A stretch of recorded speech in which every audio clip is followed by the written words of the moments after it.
ٹھیک ہے، مہنگائی جو بڑھتی ہوئی بے قابو ہو رہی ہے اور آج سیاست جو مخالفین ہیں وہ بھی اسی پہ سیاست کر رہے ہیں. حکومت ناکام ہو چکی ہے، 1 ماہ صرف رہ گیا ہے، کہہ رہے ہیں اپوزیشن کے جنوری میں ختم ہو جائے گی.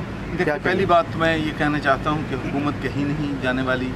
یہ ایک وشفل تھنکنگ ہو سکتی ہے، اس لیے کہ پاکستان کے عوام جو ہیں اس بات پہ اب بالکل کنونس ہیں کہ اس ملک میں جمہوریت کے علاوہ کوئی راستہ نہیں.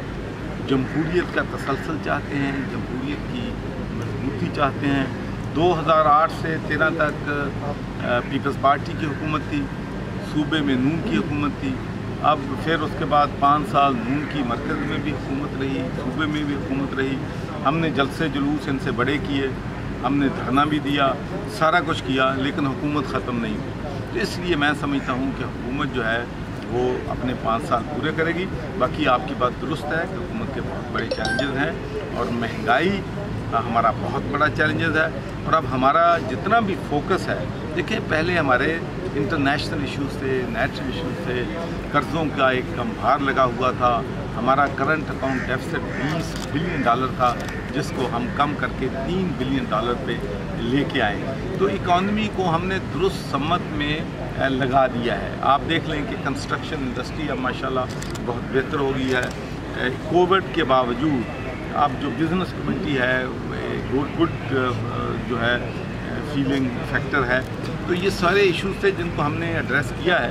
اب ہمارا مہنگائی پہ ہم نے توجہ دینی ہے اور گڈ گورننس پہ توجہ دینی ہے، کیونکہ مہنگائی جو ہے اس کا سپلائی اور ڈیمانڈ سے بھی تعلق ہے، اس کا گڈ گورننس سے بھی تعلق ہے. سر 2 چھوٹے سوال ہیں. ایک تو آپ نے کہا مہنگائی کے حوالے سے 12واں نوٹس ہے وزیر اعظم پاکستان کا، کس طرح سمجھتے ہیں 12ویں نوٹس کے بعد کیا مہنگائی کم ہو جائے گی؟ نمبر 1. دوسرا، 2-3 روز ہو گئے ہیں یہ ایک ایشو چل رہا ہے ایاز صادق والا، اس پہ کیا کہیں گے؟ کیونکہ ایاز صادق نے پلیٹ فارم پہ جو کہا گزشتہ روز اسی پہ آپ کے وفاقی وزیر فواد چودھری اس نے بھی یہی بات کہہ رہی.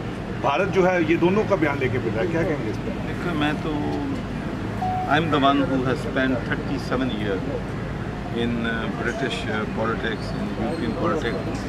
تو میں تو ایک ہی بات کہوں گا کہ جو بھی بیانات ہوتے ہیں، جو خبریں ہوتی ہیں، چاہے وہ اردو میں تقریریں ہوں، انگلش میں تقریریں ہوں، انگلش اخبارات میں چیزیں آئیں، اردو اخبارات میں آئیں، یہ ساری چیزیں جو ہیں ہماری بین الاقوامی برادری ان کا نوٹس ہے اور اس سے ملک کا وقار جو ہے وہ مجروح ہوتا ہے. تو میں سمجھتا ہوں کہ ہمیں کم از کم، اسی لیے دوسرے ملکوں میں کیا وجہ ہے کہ وہاں پر کامیاب ہے؟ اس لیے کہ وہاں پر جو فارن منسٹر ہے، اگر فارن پالیسی پہ کوئی بات کرے گا تو صرف فارن منسٹر کرے گا. یہ کبھی نہیں ہوتا کہ کوئی اور لیڈر جو ہے فارن منسٹری پہ، ہمارا برطانیہ میں کوئی اور لیڈر جو ہے اس پہ بات کر لے، یا اس پہ جو شیڈو فارن منسٹر ہوتے ہیں وہ بات کر لیں. یہاں جس کا جی چاہتا ہے، جو چاہتا ہے، ملک کے انٹرسٹ کو ہم نے دیکھنا ہے. اور اس سے جو کچھ آج ہو رہا ہے، میرا دل خون کے آنسو ہوتا ہے.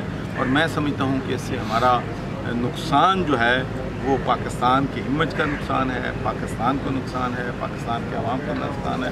تو ہمیں جو کچھ بھی کہنا ہے، ہمیں 10 بار سوچنا چاہیے کہ ہم کون سی اسٹیٹمنٹ دے رہے ہیں اور اس کے اثرات جو ہیں وہ کیا ہو سکتے ہیں. جنوری میں میاں نواز شریف صاحب کو لانے کی دعویٰ کیا جا رہا ہے حکومت کی طرف سے.